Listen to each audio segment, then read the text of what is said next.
Okay, so we were talking about this और हम थे जनाब। कहाँ थे हम यहाँ थे। सो नेक्स्ट जो है वो यही अगेन उसी चीज़ को दोबारा से बताया जा रहा है। एक्स्ट्रावेसेशन का एक लफ्ज़ यहाँ भी इस्तेमाल हो रहा है। और ये होती हैं adhesion protein, microbial product, chemokines. ये देखो, होता ये है कि जैसे ही कीमोकाइंस और माइक्रोबियल प्रोडक्ट रिलीज होते हैं ना, तो इन्होंने अब हमारा ब्लड फ्लो नॉर्मली यहाँ से जा रहा है, ऐसे पूरी स्पीड से गुजर जाएगा। That's the normal mechanism. लेकिन जब इस तरह की कोई इंजरी साइट होती है तो उसके पास पास ना एडहेशन प्रोटीन आ जाती है। देखो, इस साइड पे कोई एडहेशन प्रोटीन नहीं है। इस साइड पे क्या है? Adhesion protein. एडहेशन का मतलब है चिपकने वाली। तो ये जो एडहेशन प्रोटीन है ये सेल को अपने साथ चिपका लेती है। जब चिपका लेती है ना, तो सेल का प्रेशर पड़ता है बाहर को। जैसे वो, इसका पर्पस क्या होता है कि वो एक तो दीवार के साथ लग लग के ना सेल चलना शुरू हो जाता है। इस वॉल के साथ साथ लगना, अब इसमें सुराख है, तो जैसे ही वो लगा और यहां से वो क्या कर जाएगा, बाहर निकल जाएगा। ठीक है। तो एडहेशन प्रोटीन जो है वो एक तरह से अपनी तरफ को खींचती हैं उन तमाम व्हाइट ब्लड सेल्स को और उनको प्रोटेक्ट करती हैं। ठीक है।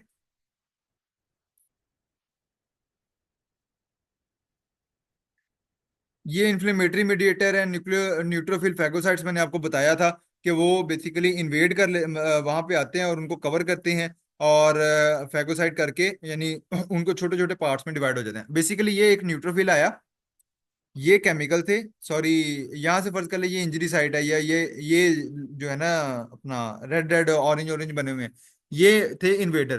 तो सेल आया, उसने उसको कवर किया, घेर लिया सारे को। ठीक है। और अपने अंदर ले आया, ये ऑरेंज ऑरेंज कलर के आगे उसने छोटी छोटी वेजिकुलर बॉडीज बना दी। और टूट के ये छोटे छोटे पार्ट बन गया। अब ये जो छोटे छोटे पार्ट हैं ये ऑटोमेटिकली जो है वो बाद में किल हो जाते हैं। दूसरा जो कॉम्प्लीमेंट सिस्टम है, वो जो मैंने आपको बताया था C5a C3a, जो पीछे मैंने बताया कॉम्प्लीमेंट्री प्रोटीन है, वो क्या करता है? Activity in the presence of pathogen. जैसे ही पैथोजन आता है हमारा कॉम्प्लीमेंट सिस्टम एक्टिवेट हो जाता है, अट्रैक्ट करता है लिकोसाइट्स को। और opsonisation, help with opsonisation. Opsonisation क्या होता है कि जो फेगोसाइट्स होते हैं, फेगोसाइट का मतलब है ऐसा सेल जिसने इन्वेडर को खा के खत्म करना है। ठीक है। जिसने, इस सेल ने खा के उसको अपने अंदर लिया और उसको खत्म करके छोटी छोटी बॉडीज बना दी। ये बॉडी जो है वो इजिली किल आउट हो जाएंगी। ठीक है। तो जो कंप्लीमेंट सिस्टम है ये बेसिकली ऑप्सोनाइजेशन को जो है ना वो हेल्प करता है। ऑप्सोनाइजेशन क्या है? कि फेगोसाइट का आना और फेगोसाइटोसिस करना।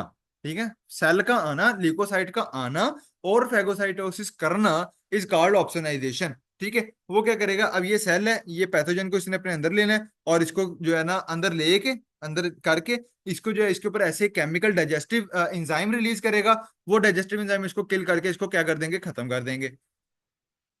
डेंड्राइटिक सेल जो है ये T lymphocytes adoptive immune system kick in after few days, clot wound, stop bleeding, prevent pathogen from entering blood stream, framework for tissue. ये अलग अलग कुछ बातें हैं, रैंडम बातें हैं जो कि मैंने आपको सारी कहीं ना कहीं कवर करवाई है। क्लॉट वाउंडिंग वाली, जो फिब्रोसिस वाली मैंने बात बताई कि जहाँ पे अगर इंजरी बड़ी हो, लाइक छुरी का कट लग गया, तो पहले क्या है? Dendritic cell, dendritic cell, mast cell, बेसो हमारे ऊपर फेगोसाइटोसिक सेल। तो तकरीबन वही उसी सेल की ये बात हो रही है। तो ये फेगोसाइटोसिक सेल होते हैं। ये आगे एक रिएक्शन जो हमारा इमीडिएट रिएक्शन है वो हमारे फेगोसाइटोटिक सेल ने दे दिया। ठीक है। जो इनेट इम्यूनिटी है उसने दे दिया। ठीक है। अब जब बाद में वो क्या करते हैं कि फॉर लॉन्गर टर्म वो आगे स्टिमुलेट कर देते हैं अडॉप्टिव इम्यूनिटी को, यानी टी लिम्फोसाइट्स को। टी लिम्फोसाइट कौन है? अडॉप्टिव इम्यूनिटी वाले। कि आप भी आ जाएं और आप भी आके फर्दर रिएक्शन दे, तो फौरन से for few hours, for few minutes, few hours के लिए हमारा इनेट इम्यून सिस्टम काम करता है। लेकिन अगर कुछ दिनों तक बात चली जाए, कुछ दिनों तक जो है वो इन्फ्लेमेशन आती रहे, तो फिर या इन्वेडर कॉन्टिन्यूसली इन्वेड कर रहा हो, तो फिर बॉडी शिफ्ट करती है टुवर्ड अडॉप्टिव इम्यून सिस्टम। और वो भी फिर मैदान में आता है और वो जो है वो कुछ दिनों के बाद जो अपना एक्शन शुरू करता है और स्पेसिफाइड रिएक्शन जो है वो उस इन्वेडर के खिलाफ दिया जाता है। तो पहले एंड पे कौन काम करेगा? सबसे पहले जैसे इन्वेडर आएगा, आपकी स्किन उसको रोकती है, आपकी म्यूकल मेम्ब्रेन उसको रोकती है। जब वो यहां से गुजर जाता है, अगर वो स्किन को क्रॉस कर ले, तो नीचे टिश्यू है। टिश्यू में हमारे फेगोसाइटोसिस साइटोस सेल जितने भी हैं, हमारे मोनोसाइट्स हैं, मैक्रोफेजेस हैं, ये डेंड्राइटिक सेल हैं, जितने भी ये सेल हैं, ये किलिंग एक्शन देते हैं। और अगर इनको भी क्रॉस कर ले या इनके साथ वो फाइट करते करते ज्यादा टाइम हो जाए, तो definitely they will got kill out. तो इनका टाइम इनके इनकी अमाउंट हो जाएगी कम। तो फिर आती है अडॉप्टिव इम्यूनिटी, जिसमें हमारे बी एंड टी लिम्फोसाइट हैं जो कि स्पेसिफाइड रिएक्शन देते हैं, और आते थोड़ी देर बाद हैं, लेकिन आगे फिर ऐसा स्पेसिफिक रिएक्शन देंगे जो खास तौर पे उसी एक बैक्टीरिया को, उसी एक पैथोजन के लिए बना होगा, और एक स्ट्रॉन्ग रिएक्शन उसके खिलाफ दिया जाएगा। मैक्रोफेजेस मैंने बता दिया, ईट करते हैं डेड सेल्स को और make room for new cell. यानी हमारी बॉडी के अंदर जो डेड सेल हो गए हैं, जो मर गए हैं सेल वहां पे ड्यूरिंग द फाइट, और इवन दैट हमारे भी और सामने या इन्वेडर के भी जितने सेल हमारे जो जितने भी मरे होते हैं, मैक्रोफेजेस उनको भी खत्म करते हैं। किस तरह खत्म, देखो मैंने अभी यहाँ पे आपको दिखाया था, ये छोटी छोटी जो है वो क्या बन गई, बॉडीज बन गई। अब मैक्रोफेज आएगा, इसको कवर करके खा जाएगा, ठीक है, खा के इसको खत्म कर देगा। क्यों खत्म करेगा? ताकि यहाँ पे भर ना जाए, यही डैमेज टिश्यू और ये डैमेज चीजें ना भर जाएं। जब वो भर जाएंगी, पीछे से नया सेल नहीं आ सकता किल एक्शन के लिए। तो मैक्रोफेजेस क्या कर रहा है, साथ साथ क्लियरिंग एक्शन कर रहा है। वो इन बॉडीज को, छोटी छोटी जो हमारी लिम्फोसाइटिक बॉडीज होती हैं और जो पैथोजन की बॉडी है, डेड बॉडीज हैं, उनको कवर करता जाता है, खत्म करता जाता है, ताकि जगह खाली होती जाए और वहां नए जो इम्यून सेल्स हैं वो आके अपने रोल को प्ले करते हैं। साथ ही साथ फिब्रोब्लास्ट फिब्रोसिस, मैंने आपको बताया कि जो कोलेजन है वो यहाँ पे फिलअप किया जाता है, ताकि वुंड एरिया को जो है वो क्या किया जा सके, भरा जा सके। ठीक है। अगर तो माइल्ड डैमेज हो, मतलब सिंपल हल्का सा स्कार हुआ, तो हेल्दी स्टेट, वापस टिश्यू स्किन नॉर्मल हो जाता है। लेकिन जब सीवियर डैमेज है, जो मैंने आपको बिल्कुल शुरू में बताया था, कि अगर डैमेज इतना बड़ा हो जाए कि स्किन को फौरन से फिलअप करने के लिए नए सेल जितने बनाने जितना टाइम ना हो, तो वहां पे फिब्रस सकार, कोलेजन ही इतना ज्यादा भर दिया जाता है, फिब्रिन को की फॉर्म को साथ भर दिया जाता है। तो this is non functional part. इसका निशान हमेशा नजर आता है, और ये नॉन फंक्शनल पार्ट होता है। यहाँ ना तो ब्लड की सप्लाई आती है, ना यहाँ कोई न्यूट्रिएंट आता है, ना इसको किसी चीज की जरूरत होती है। It is a dead cell.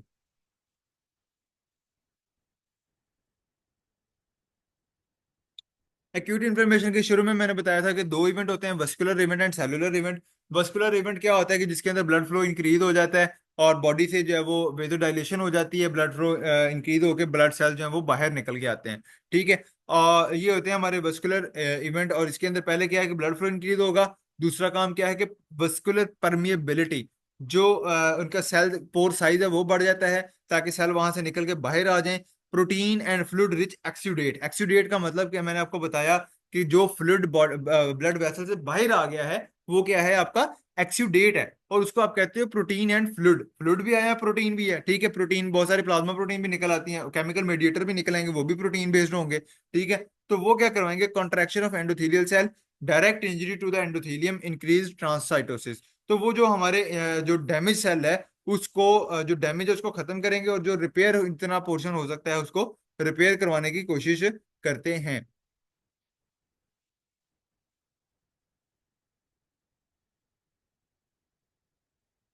Lymphatics, increase in lymph flow, increase proliferation of lymph vessel, lymph node hyperplasia. Lymphatic basically, lymph क्या होता है, लिम्फ आपको पता है, जिस तरह आपकी बॉडी के अंदर एक ब्लड सिस्टम है, एक ब्लड वेसल्स का सिस्टम है, इसी तरह एक और सिस्टम पाया जाता है जिसको हम कहते हैं लिम्फेटिक सिस्टम।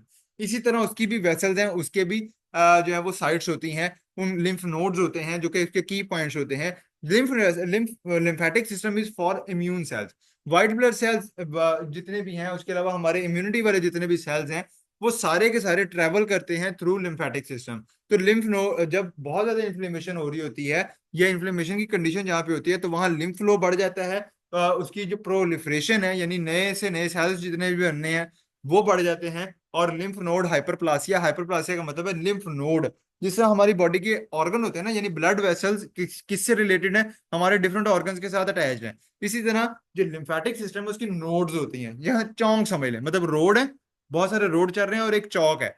चौक को आप कह देते हो कि ये क्या है आपका, नोड है। तो लिम्फ नोड हाइपरप्लासिया के वहां से जो एरियाज होते हैं, वहां उसका साइज बढ़ जाता है। ठीक है। अल्टीमेट वही बात है कि जहां जैसे ब्लड वेसल्स का वेजोडाइलेशन हुई है, उसका साइज बढ़ा है, इसी तरह लिम्फेटिक सिस्टम का भी साइज क्या है, बढ़ गया है। ठीक है। ये थे हमारे अभी तक के वस्कुलर इवेंट। दूसरे जो इवेंट होते हैं वो होते हैं सेलुलर इवेंट। सेलुलर इवेंट क्या होते हैं, रिक्रूट, तीन स्टेप्स हैं, recruitment of leukocyte to the site of inflammation from blood, recognition of the offending agent, removal of the offending agent. ठीक है। यानी क्या कर रहा है कि पहले सेल आएगा, उसकी रिक्रूटमेंट होगी, वो उसको डिटेक्ट करेगा, स्टेप टू है, और तीसरा उसको रिमूव कर देगा। न्यूट्रोफिल मोनोसाइट, और यानी जो कौन है, कौन से ऐसे सेल हैं जिनकी रिक्रूटमेंट, कौन से ल्यूकोसाइट की रिक्रूटमेंट ऐसे की जाती है, वो है हमारे न्यूट्रोफिल एंड मोनोसाइट्स, और प्रोमोट ग्रोथ एंड रिपेयर। और अल्टीमेट पर्पस क्या होगा कि इन्वेडर को खत्म करके न्यूट्रोफिल एंड मोनोसाइट आए, इन्वेडर वगैरह को खत्म करें, उसको और बाद में टिश्यू को रिपेयर कर दें। रिक्रूटमेंट ऑफ ल्यूकोसाइट, जो पहला स्टेप है ल्यूकोसाइट की रिक्रूटमेंट, उसके अंदर तीन मजीद स्टेप्स होते हैं। एक, ल्यूकोसाइट किस तरह से रिक्रूट किया जाता है। पहला, एडहेशन, जो मैंने आपको बताया, सॉरी, एडहेशन प्रोटीन्स बढ़ जाती है ना, एडिशन प्रोटीन इन नंबर बढ़ गई थी, और उन्होंने सेल्स की एडहेशन को क्या कर दिया था, इनहेंस कर दिया था। अब जब एडहेशन बढ़ गई है तो इसका मतलब है कि सेल जो है वो अब वॉल के साथ अटैच होना शुरू हो जाएगा। ट्रांस माइग्रेशन, जिसको डायपेडेसिस भी कहते हैं, कि वो ल्यूकोसाइट सेल जो वेसल है, ब्लड वेसल है, उसकी वॉल को क्रॉस कर लेगा। और तीसरा, कीमोटैक्सिस, के जब वो क्रॉस कर लेगा तो दूसरी तरफ फिर अब इतना बड़ा टिश्यू स्पेस है, तो सेल ने किधर जाना है, वो देखेगा कि सिग्नल कहाँ से आ रहा है। जहां से केमिकल केमिकल सिग्नल आ रहा होगा टॉक्सिन, वो डैमेज साइड से, तो वो उस तरफ को चला जाएगा। वो होती है तीसरी चीज, chemotaxis. If you can say this, margination जिसको कहते हैं, जिसको जिसका मतलब है वो साथ साथ अटैच कर रहा है, एडहेशन, ठीक है, अटैच होकर वो यहाँ से बाहर आ जाएगा, और आगे जो है वो डिफरेंट मैकेनिज्म के थ्रू जो है वो आगे रिएक्शन परफॉर्म करेगा।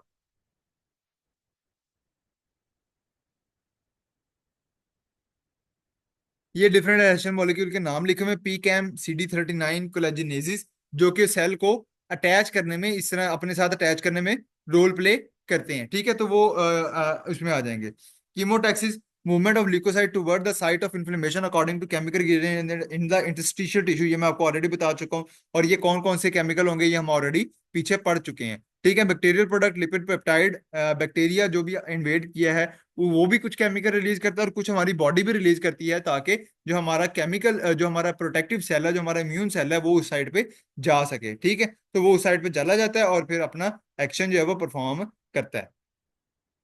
तो ये कीमोटैक्टिक सब्सटेंस है, ऐसे केमिकल हैं जो कि सिग्नल करते हैं सेल को कि हमारी तरफ आ जाओ, इस साइड पे आना है। रिमूवल ऑफ ऑफेंडिंग एजेंट, तो पहला स्टेप हमने क्या किया था, मैंने आपको बताया था रिक्रूटमेंट ऑफ ल्यूकोसाइट, ये रिक्रूटमेंट हो गई। दूसरा स्टेप क्या था, ट्रांसमाइग्रेशन, ये रिक्रूटमेंट हुई और ये ट्रांसमाइग्रेशन हो गई, ये ट्रांसमाइग्रेशन होगी जिसमें सेल जो है वो ब्लड वेसल के अंदर से बाहर आ गया। और थर्ड है ऑफेंडिंग एजेंट का खत्म कर देना। अब ये जो सेल है ये चला गया उस ऑफेंडिंग एजेंट के पास, ये टिश्यू स्पेस है, पर फर्ज करना ये पूरी स्लाइड क्या है, टिश्यू स्पेस है।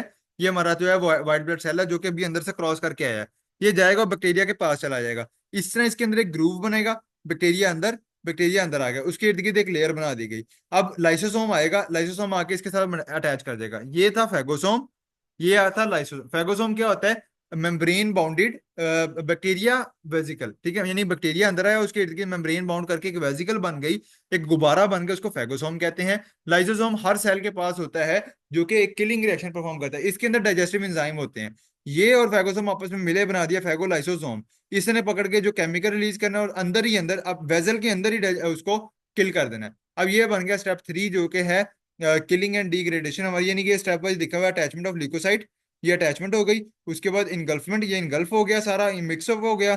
और उसके बाद जो है उसकी फर्दर किलिंग हो गए, ये तीसरे स्टेप पे किलिंग हो गए। अब उसको क्या कर देगा कि ये वैसे इसके साथ लगेगी, और सॉलेबल डेब्रिस, डेब्रिस का मतलब है वो जो किल होके वो बैक्टीरिया अब छोटे छोटे छोटे छोटे टुकड़ों में डिवाइड हो गया, वो सॉलेबल डेब्रिस है, वो ब्लड के अंदर डिजोल्व होके थ्रू यूरिन, थ्रू फेसिस जो है वो बॉडी से निकल जाएंगे, ठीक है।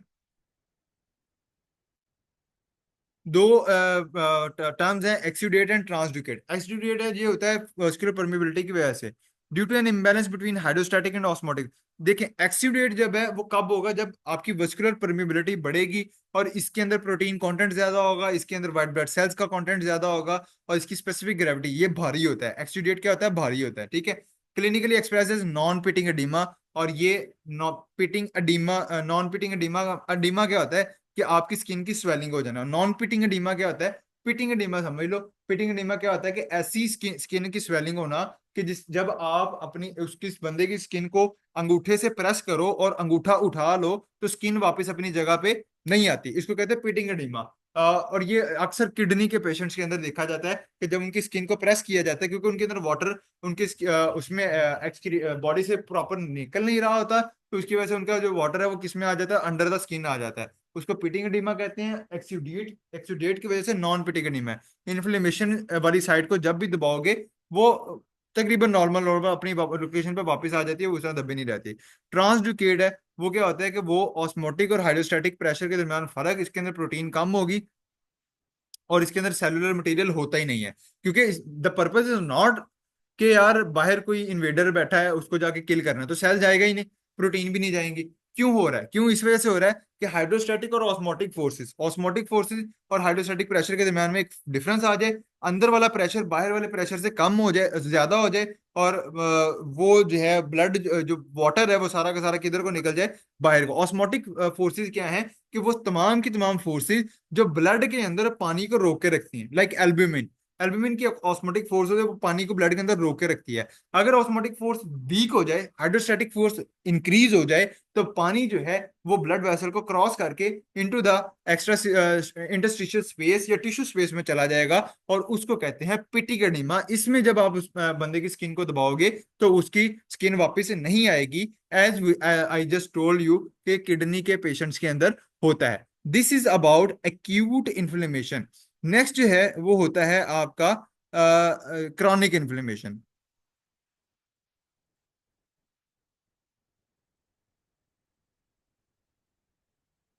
तो क्रॉनिक इन्फ्लेमेशन बेसिकली क्या होती है कि इन्फ्लेमेशन वैसे अपनी एक नॉर्मल मैकेनिज्म है जिसका पर्पज होता है कि बॉडी को बचाना, लेकिन क्रॉनिक इन्फ्लेमेशन जो है ये प्रोलॉन्ग्ड होती है और डिसरेगुलेटेड है। पिछली वाली कंट्रोल्ड थी, उसको जितनी इन्फ्लेमेशन करवानी थी उतनी ही हो रही थी, उससे ज्यादा नहीं हो रही थी। ये बहुत लंबे अरसे के लिए होगी और मिसरेगुलेटेड होगी, कभी कहाँ और अनकंट्रोल्ड इन्फ्लेमेशन। और ये रैपिड और सेल्फ लिमिटिंग नहीं है। एक्यूट इन्फ्लेमेशन अपने आप को भी रोकती है, ओवर वर्किंग से एक्यूट इन्फ्लेमेशन रोकती है अपने आप को, लेकिन क्रॉनिक के अंदर ऐसा कोई कंडीशन नहीं होती। ये एक्शन अगर एक बार हुई तो बढ़ती जाती है, बढ़ती जाती है, ठीक है। और ये रैपिड नहीं होती, ये स्लोली स्लोली होती है, और बहुत फिर लंबे टाइम तक रहती है, फिर जाती भी नहीं है, ठीक है। और क्रॉनिक में involve sustained immune reaction that can lead to tissue damage and dysfunction. और इसके अंदर एक मुकम्मल सस्टेन्ड रिएक्शन का मतलब एक लॉन्ग टर्म रिएक्शन होता है।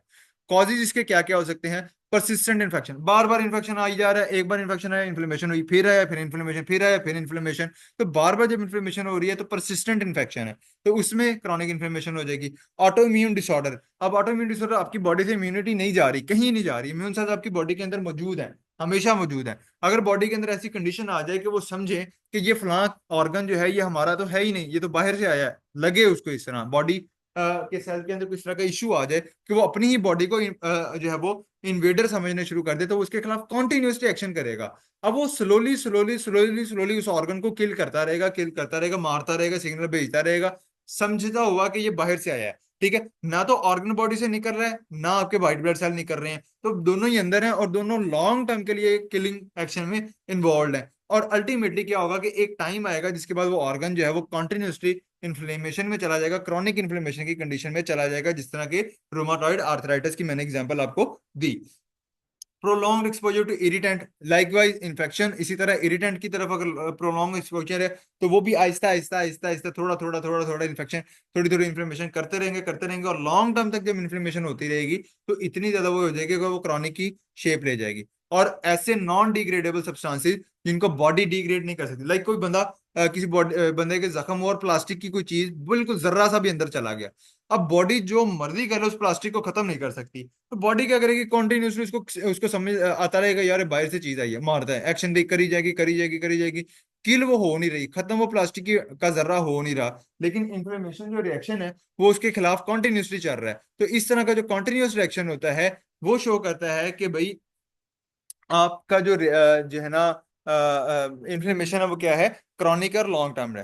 की फीचर इसके क्या है? Cellular infiltration, unlike acute inflammation dominated by neutrophil, chronic inflammation characterised by infiltration of mononuclear cell including macrophages, lymphocyte and plasma cell. जो हमारी एक्यूट इन्फ्लेमेशन होती है उसमें जो मेजर सेल है दैट इज न्यूट्रोफिल। जो क्रॉनिक इन्फ्लेमेशन है इसमें जो मेजर सेल है दैट इज मोनोन्यूक्लियर सेल, यानी एक न्यूक्लियस वाले cell, macrophages, lymphocyte and plasma cell. यानी लिम्फोसाइट क्या होता है? T lymphocyte. Plasma cell ultimately बनाती हैं एंटीबॉडीज।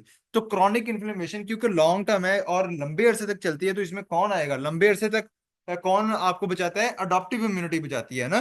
तो अडॉप्टिव इम्यूनिटी वाले सेल्स जो है वो इसके अंदर इन्वॉल्व होते हैं।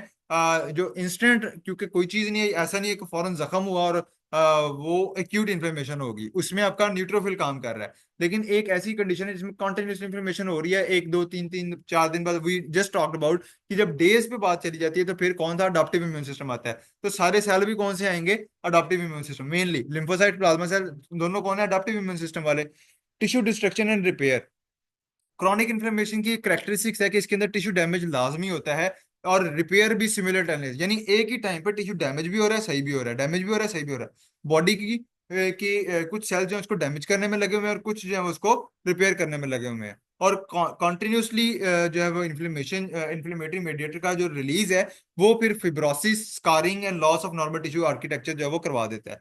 क्योंकि वो क्या होता है कि जो डैमेज इतना ज्यादा हो गया कि बॉडी का जो सेल है, जो रिपेयरिंग सेल है, they are not capable enough कि वो उसकी जगह नए सेल बना सके फौरन से। तो उसकी वजह से वो क्या करते हैं कि वहां पे फिर फिलअप करने शुरू कर देते हैं, स्कारिंग करना शुरू कर देते हैं, फिब्रोसिस की कंडीशन आ जाती है। Granuloma formation, in certain chronic inflammatory condition the immune system में from granuloma specific type of immune cell aggregation. देखो, अगर एक जगह पे इन्फेक्शन साइट और कॉन्टिन्यूस इन्फेक्शन आ रहा है तो वहां बहुत सारे व्हाइट ब्लड सेल आएंगे, किलिंग एक्शन करते जाएंगे करते जाएंगे। जब बहुत ज्यादा रश पड़ जाएगा व्हाइट ब्लड सेल का तो वो आपस में एक लोथड़ा बना लेंगे, एक क्लम्प बना लेंगे, जिस तरह आप ये साबुन की एक क्लम्प बन जाता है पानी के अंदर मिक्स करने से, या एक डली कह लें, डली सी बना लेंगे, उसको कहते हैं ग्रेनुलोमा फॉर्मेशन। अब वो व्हाइट ब्लड सेल का एक गुच्छा सा बन गया उस जगह पे। ठीक है, तो ये भी क्रॉनिक में होता है। एक्यूट में तो एकदम से आ रहे हैं, मार ही जा रहे हैं, या मर रहे हैं मार रहे हैं, मर रहे हैं मार रहे हैं, वो एक्यूट है। क्रॉनिक के अंदर वो आ रहे हैं, वहां पे इकट्ठे हुई जा रहे हैं, हो ही जा रहे हैं, थोड़ा थोड़ा एक्शन करी जा रहे हैं। तो इस वजह से ग्रैनुलोमा फॉर्मेशन जो है इसके अंदर पाई जाती है। एंजियोजेनेसिस, एंजियोजेनेसिस क्या होता है, नई ब्लड वेसल्स का बनना।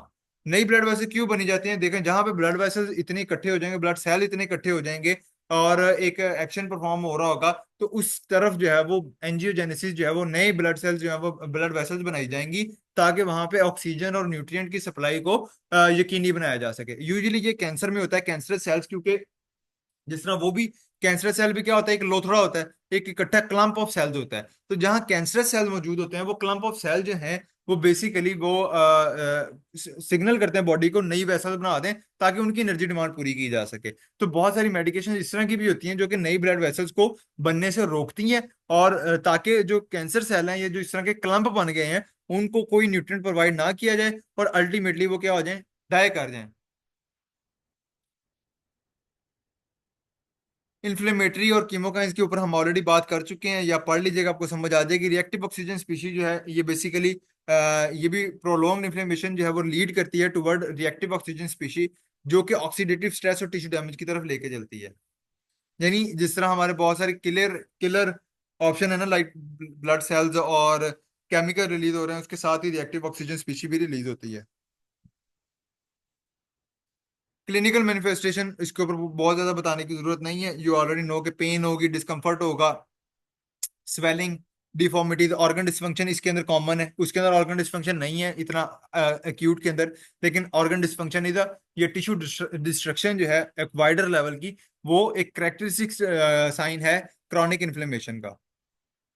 Example, rheumatoid arthritis, inflammatory bowel disease, chronic obstructive pulmonary disease, different organs की बेस पे है। रूमेटॉइड आर्थराइटिस जो है वो जॉइंट्स को अफेक्ट करता है। Inflammatory bowel disease like Crohn disease and ulcerative colitis, जो क्रोहन डिजीज है ये पूरी की पूरी इंटेस्टाइन को कहीं से भी अफेक्ट कर सकती है, और अल्सरेटिव कोलाइटिस जो है ये सिर्फ कॉलन को अफेक्ट करता है। लेकिन अल्टीमेट है यही कि लॉन्ग टर्म पे इन्फ्लेमेशन होती है दोनों कंडीशन के अंदर।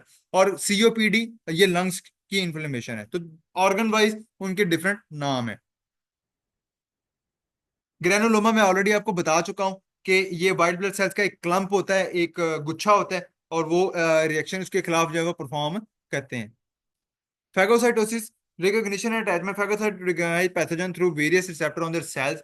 Once again, the phagocyte adhere to the pathogen. ये मैं आपको बता चुका हूँ, इंगल्फमेंट होती है phagosome formation and formation of phagolysosome. हम पीछे ऑलरेडी इसके ऊपर वो जो एक एक्यूट इन्फ्लेमेशन वाले प्रोसेस के अंदर हम इसके ऊपर बात कर चुके हैं, तो इसको दोबारा रिपीट नहीं करते। फेगोसाइट्स के ऊपर ये बात हो चुकी है हमारी। NADPH oxidase and super oxide dismutase, ये जो है वो जो हमारे ऑक्सीडेटिव स्ट्रेस है, ये it is specific to chronic inflammation. Acute के अंदर ऑक्सीडेटिव स्ट्रेस नहीं था। अब बात करते हैं क्या होता है oxidative stress. Phagocytes produce reactive oxygen species throughout the activation of an enzyme called NADPH oxidase. This enzyme transfer electron from NADPH to molecular oxygen generating superoxide anion. NADPH हमारी बॉडी के अंदर मौजूद होता है, उससे एंजाइम इलेक्ट्रॉन को लेते हैं, इलेक्ट्रॉन दे देते हैं हमारे ऑक्सीजन को। बॉडी के अंदर जो मॉलिक्यूलर ऑक्सीजन है, यानी ऑक्सीजन हमारी बॉडी के अंदर जो हम सांस से लेके जा रहे हैं, उसका रिएक्शन करवा देते हैं एनएडीपीएच के इलेक्ट्रॉन से, और वो बन जाता है आरओएस, रिएक्टिव ऑक्सीजन स्पीशी। ये रिएक्टिव ऑक्सीजन स्पीशी है क्या? ये basically as an protective mechanism release की जाती है, ठीक है, एसओडी, जो हमारी आरओएस है, ये क्या करती है, ये जाके जो बैक्टीरिया सेल वॉल है ना, उसके साथ रिएक्शन करती है और उसको तोड़ देती है। जब वो टूट जाता है तो वो बैक्टीरियल सेल खत्म हो जाता है। लेकिन क्रॉनिक इन्फ्लेमेशन में रिएक्टिव ऑक्सीजन स्पीशी बन रही है, और बनी और बनी और बनी, और इतनी ज्यादा बन जाती है कि बॉडी की अपने सेल को खत्म कर, मतलब ये इतनी ज्यादा बन जाती है कि बॉडी के सेल्स को डैमेज करना शुरू कर देती है। और जब बॉडी के सेल्स को डैमेज करना शुरू कर देती है, उसको कहते थे कि अब कंडीशन जो है वो वेरी जो है ना वो नुकसानदेह हो गई है। तो स्टार्ट किया था एज अ प्रोटेक्टिव मैकेनिज्म, लेकिन अब जो है ये क्या हो गई है, अब ये नुकसानदेह हो गई है due to long term inflammation. Superoxide dismutase, ये सुपर ऑक्साइड जो है जो ऊपर बना, इसको कन्वर्ट किया जाता है इनटू हाइड्रोजन पर oxide by the action of super oxide dismutase. ये एक एंजाइम है, एसओडी एंजाइम, ठीक है।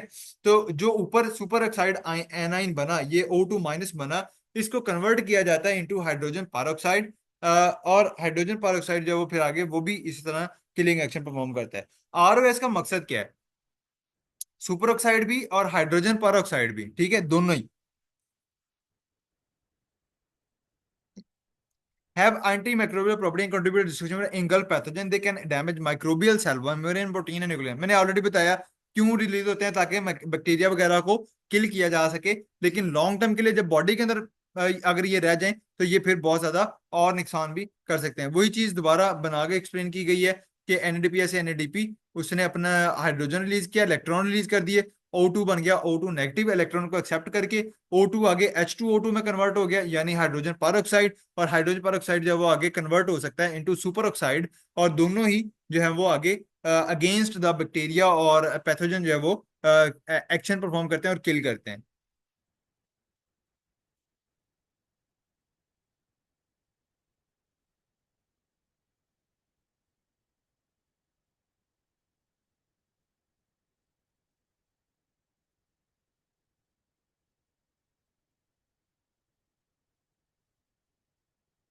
अच्छा, ये कुछ म्यूटेशन है क्रॉनिक ग्रैनुलोमाटस डिजीज के। अगर जेनेटिक में एनएडीपीएच ऑक्सीडेज की अगर बहुत ज्यादा इसके अंदर जेनेटिक म्यूटेशन हो जाए, या जेनेटिक म्यूटेशन का मतलब है कि इसकी प्रोडक्शन ज्यादा ज्यादा हो जाए, ज्यादा हो जाएगी, तो क्या करवाएगी, बहुत ज्यादा वो रिएक्टिव ऑक्सीजन स्पीशीज बनना शुरू हो जाएंगी। जब बहुत ज्यादा रिएक्टिव ऑक्सीजन स्पीशीज बनना शुरू हो जाएंगी तो बॉडी के अंदर वो डैमेज कॉज करना शुरू कर देंगी, ठीक है। तो ऑटोसोमल रिसेसिव डिजीज है, यानी इसके पास X link recessive, men XY get disease, women XX only get disease if both copies are affected. यानी वो इन शॉर्ट ये कह रहा है कि ये ऑटोसोमल रिसेसिव है। अगर मेन के अंदर दोनों जो है वो X और Y जो होते हैं, मतलब आपको पता है मेन जो है that is an XY chromosome, और वुमेन जो है वो XX क्रोमोसोम होती है, ठीक है। तो अगर जो है वुमेन के अंदर डिजीज तब आएगी अगर उसके पास दोनों कॉपीज अफेक्टेड होंगी, ठीक है। और मैन के अंदर बीमारी जो है वो आती है।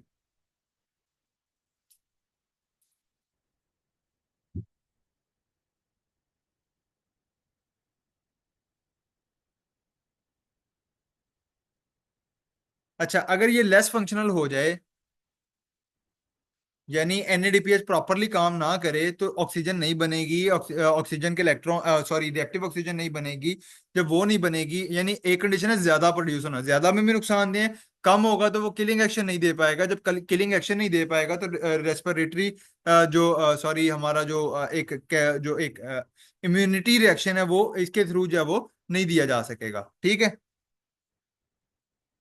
ये कैटालेज पॉजिटिव पैथोजन है, डिफरेंट, उसने उसको इनलिस्ट किया हुआ, तो आप वो याद कर लीजिएगा, नाम लिखे हुए हैं। यानी वो कहता है कि अगर अगर आपका जो म्यूटेंट एनएडीपीएच ऑक्सीडेज है, अगर वो सही से काम ना करे, ठीक है, तो वो रिएक्टिव ऑक्सीजन स्पीशीज नहीं बना पाएगा। तो बहुत सारे पैथोजन है, उनको किल करना मुश्किल हो जाएगा। स्पेसिफिकली कौन से, कैटालेज पॉजिटिव पैथोजन, वो किल करना बहुत डिफिकल्ट हो जाएगा और आगे उसने उसका नाम दे दिया कि कैटालिसिस पॉजिटिव पैथोजन कौन से हैं, कि अगर एनएडीपीएच के अंदर म्यूटेशन हो जाती है तो फिर कौन कौन से ऐसे बैक्टीरिया हैं या पैथोजन है जो कि किल नहीं किए जा पाएंगे।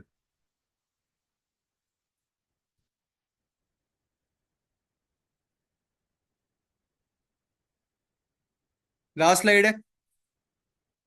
Macrophages recruitment, infected macrophages release signal that attract additional immune cell. ये मैंने आपको बता दिया कि जब इन्फेक्टेड मैक्रोफेज, एक मैक्रोफेज किलिंग एक्शन कर रहा था, डैमेज हो गया, उसने रिलीज किया सिग्नल, और मोनोसाइट और टी सेल्स को बुला लिया, वो भी आ गए वहां पे। अब जब इकट्ठे होने शुरू हुए तो उनकी हो गई एग्रीगेशन, एग्रीगेशन होके तो उनका क्या बन गया, एक लंप बन गया, एक जो है वो उनकी गिल्टी सी बन गई, ठीक है। Granular serve as localised immune response to contain the infection and prevent bacterial spread. और वो वहां पे इकट्ठे होके, एकदम से इकट्ठे होके जो बैक्टीरियल स्प्रेड, एक दीवार बन जाते हैं, एक सीसा पिलाई हुई दीवार बन जाते हैं कि वो वहां से बैक्टीरिया को उस एरिया को क्रॉस ना करने दें, ठीक है। क्योंकि अगर बैक्टीरिया वहां से क्रॉस करके किसी और साइड पे चला गया तो वो वहां पे डैमेज और ज्यादा डैमेज कॉज करना शुरू कर देगा ना। तो इसलिए उसको लोकलाइज कर दिया जाता है कि बैक्टीरिया जो भी या इन्फेक्टिव एजेंट है वो अपनी इस साइड पे रहे, यहाँ से कहीं और ना जाए। Central core of infected macrophages, the central core of granuloma consists of infected macrophages containing Mycobacterium bovis. These macrophages may be unable to completely eradicate the bacteria, leading to a persistent infection. अब इसमें क्या है कि granuloma basically बना क्यों है, क्योंकि उसके सेंटर में, यानी ग्रेनुलोमा क्यों कहाँ से स्टार्ट हुआ था, एक इन्फेक्टेड मैक्रोफेज से। मैक्रोफेज है किलर सेल, वो सेंटर में था इन्फेक्टेड, और उसके इर्द गिर्द बहुत सारे और सेल इकट्ठे हो होके एक लंप बना लिया, ठीक है। तो कहता है कि सेंटर कोर में कौन है, इन्फेक्टेड मैक्रोफेज है। तो वो हो सकता है इतना एक्यूरेटली जो है वो बैक्टीरिया को किल ना करे, जिसकी वजह से रिएक्शन जो है वो बहुत देर तक जो है वो चलता रहेगा। persistent infection, encapsulation, the outer layer of granuloma consists of activated macrophages। और ग्रेनुलोमा के बाहर वाली साइड पे कौन होते हैं, मैक्रोफेज होते हैं, activated macrophage, T cell and fibroblast, जो कि स्प्रेड को रोकते हैं सराउंडिंग टिश्यूज में। तो यानी बाहर वाली साइड ग्रेनुलोमा की वो एक्टिव होती है, और अंदर वाली जो है कोर है, जो सेंटर में मौजूद होता है मैक्रोफेज, वो इन्फेक्टेड होता है। तो इस तरह से वो कुछ एक बैलेंस्ड सा रिएक्शन जो है वो परफॉर्म करते हैं। If you can say this, ये वाले एक्टिवेटेड सेल हैं, cluster of epithelioid cell surrounded by lymphocytes, ये लिम्फोसाइट्स हैं जिन्होंने किल करना है। Amorphous eosinophilic granular debritic material with complete loss of cellular detail, ये जो सेल है सेंटर में डेब्रिस हैं, ये वो हैं जो कि इन्फेक्टेड हैं, ठीक है, और ये कोई एक्शन नहीं परफॉर्म कर सकते। तो ये उन्होंने एक घेरा डाल लिया है उनको कि यहाँ से कोई बैक्टीरियल सेल, कोई भी और इन्फेक्शन सेल जो है वो बाहर ना निकले। बाहर नहीं निकलेगा तो ये लोकलाइज हो गए हैं, ठीक है। और अपना जो है वो उसको रिएक्शन को जो है इर्द गिर्द के जो हैं, और भी अगर कोई बैक्टीरियल सेल या कोई इन्वेडर है तो उसको ये किल करते रहते हैं साथ साथ।